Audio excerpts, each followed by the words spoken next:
So hello friends, class 11 students, आपका third lecture मैं पढ़ाने जा रहा हूँ। सबसे पहले इसके पहले लेक्चर में हमने ये सीखा था मोल कंसेप्ट क्या है, ठीक है। कुछ फॉर्मूलाज मैंने आप लोगों को बताए थे उसमें। आज का हमारा टॉपिक है कि एम्पिरिकल और मॉलिक्यूलर फार्मूला क्या होता है और हम एम्पिरिकल फार्मूला की हेल्प से मॉलिक्यूलर फार्मूला को डिराइव कैसे करते हैं। ओके, एम्पिरिकल फार्मूला क्या है, जस्ट पहले मैं एग्जांपल्स की हेल्प से इसको स्टार्ट करने वाला हूं। आप सबको पता है ग्लूकोज का फार्मूला क्या होता है, C6H12 एंड O6। C6H12O6 ये ना एक ग्लूकोज का फार्मूला है। अगर हम इसमें से सिंपलेस्ट रेशियो निकाल लें, कॉमन फैक्टर निकाल लें, तो ये सिंपलेस्ट होल नंबर रेशियो आपके पास आएगी।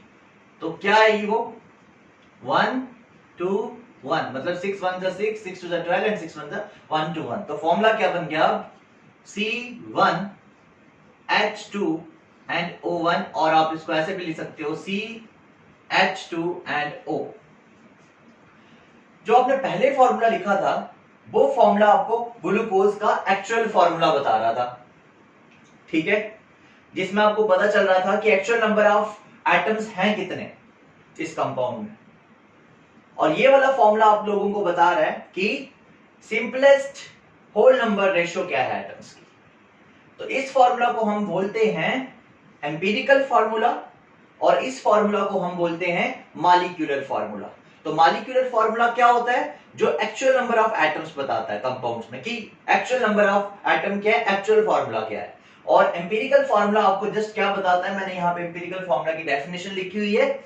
The empirical formula of a compound is the chemical formula which gives the simplest whole number ratio, which gives the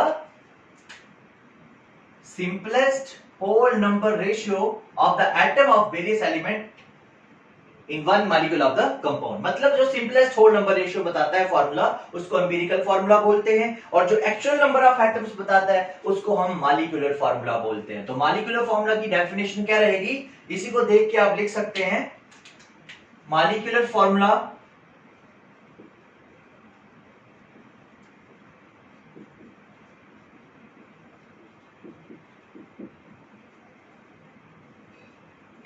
सबसे पहले तो ये लिखना जरूरी है कि it is the actual formula, it is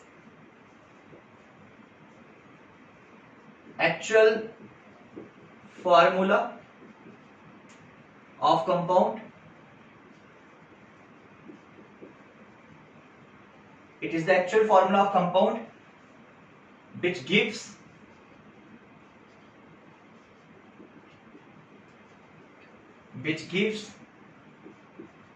the actual number of atoms of various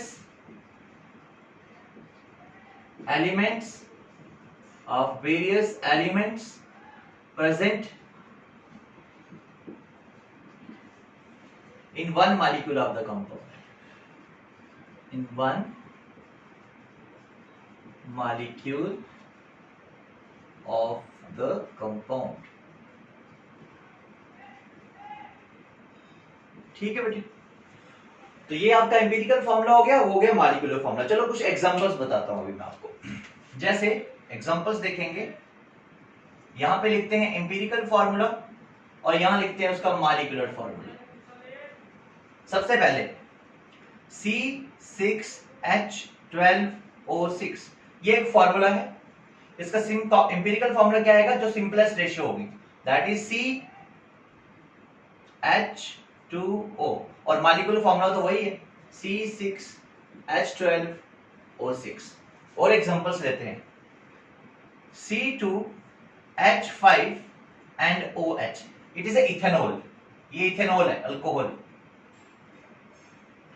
अब बात करते हैं इसका सिंपलेस्ट फार्मूला क्या होगा, एम्पिरिकल फार्मूला होगा। तो इसमें से पहले हमें कॉमन फैक्टर निकालना पड़ेगा। देखो यहां पे ध्यान से, 2 कार्बन है, हाइड्रोजन 5 और एक 6 है, लेकिन ऑक्सीजन तो एक ही है ना, यहां पे एक ही ऑक्सीजन है। तो ऑक्सीजन एक होने की वजह से हम कॉमन फैक्टर नहीं निकाल सकते।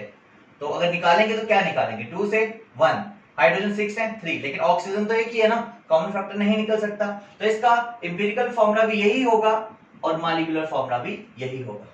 ठीक है, ये देखो CH3COOH, इस कंपाउंड को देखो, ये है एसिटिक एसिड, एसिटिक एसिड।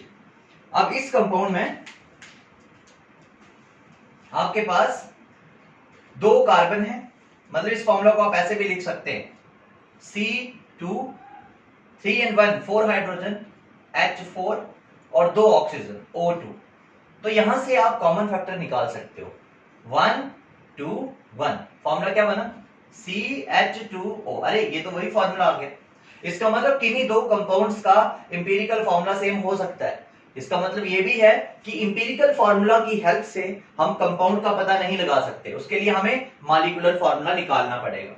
तो ये आ गया CH2O और इसका मॉलिक्यूलर फॉर्मूला है CH3COOH।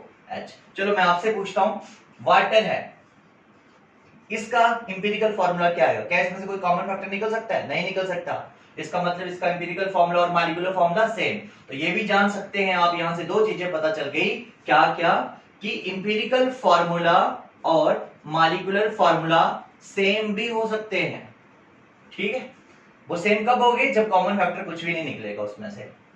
और दूसरा पॉइंट आपको याद रखना है कि इंपीरिकल फॉर्मूला जो है वो डिसाइड नहीं करता कि कंपाउंड आपका क्या होगा, क्योंकि किन्हीं 2 कंपाउंड्स के लिए, जैसे आपने यहां पे देखा, किन्हीं 2 कंपाउंड्स के लिए इंपीरिकल फॉर्मूला सेम भी आ सकता है। ठीक, तो ये थी कुछ एग्जांपल जिसके साथ मैंने आपको ये समझाने की कोशिश की कि इंपीरिकल फॉर्मूला क्या होता है और मॉलिक्यूलर फॉर्मूला क्या होता है। ठीक है, मैं उम्मीद करता हूं आपको ये समझ में लग गया होगा कि इंपीरिकल फॉर्मूला क्या है और मॉलिक्यूलर फॉर्मूला क्या है। तो बेसिक डेफिनेशन थी और एग्जांपल की हेल्प से हमने इसको इलस्ट्रेट करा। ओके, अब नेक्स्ट लेक्चर में आपको बताऊंगा इसकी एग्जांपल्स कि हम किसी क्वेश्चंस कैसे आएंगे, इसके हम क्वेश्चन सॉल्व करेंगे जिसमें इंपीरिकल फार्मूला की हेल्प से हम मॉलिक्यूलर फार्मूला डिराइव करेंगे। पहले तो इंपीरिकल फार्मूला निकालना सीखेंगे। Thank you.